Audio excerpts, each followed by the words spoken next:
উত্তর চব্বিশ পরগনার বনগাঁর গোপালনগর ১ নম্বর গ্রাম পঞ্চায়েতের ১০৬ নম্বর পার্টের বিএলও সুশান্ত ঠিকাদার গত সোমবার দুপুরে বাড়িতে এসআইআর এর কাজ করার সময় হঠাৎই অসুস্থ হয়ে পড়েন।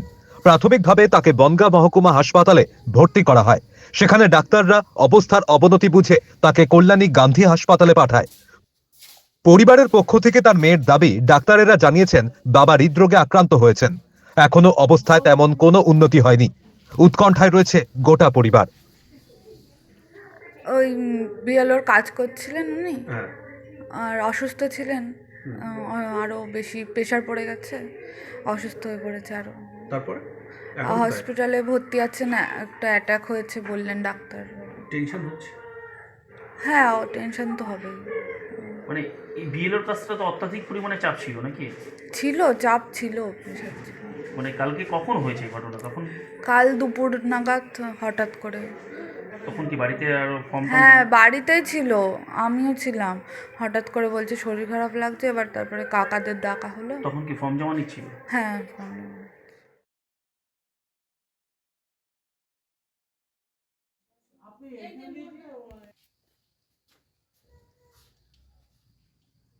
সুস্থ হয়েছে? আমার বড়দা কি হয়েছে? কাজ করতে করতে তো অসুস্থ হয়ে পড়েছে। বিএলওর কাজ করতে করতে অসুস্থ হয়ে পড়েছিল। ওই কাগজপত্র লিখছিল, লিখতে লিখতে বাড়িতে আরও লোকজন এসেছিল, ওদের সামনেই অসুস্থ হয়ে পড়ে। তারপর বিএলওর কাজ চলছিল তো? হ্যাঁ হ্যাঁ মানে হ্যাঁ, ফর্ম জমা নিচ্ছিল নাকি? ফর্ম জমা নিচ্ছিল, জমা নিতে নিতে অসুস্থ হয়ে পড়ে।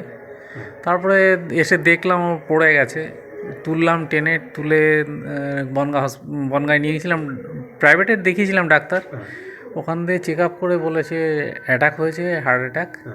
আমরা আবার কল্যাণী গান্ধীতে ভর্তি করেছি। কল্যাণী গান্ধীতে ভর্তি করে? হ্যাঁ, এখনও ভর্তি রয়েছে ওখানে। কালকে কখন ঘটেছে ঘটনাটা? ওই দুপুর 2টো নাগাদ। কালকে দুপুর 2টো নাগাদ। হ্যাঁ, কি অবস্থায় আছে এখন? শারীরিক অবস্থায় কেমন? শারীরিক অবস্থা ডাক্তাররা বলতে পারবো, আমরা কী করে বলবো।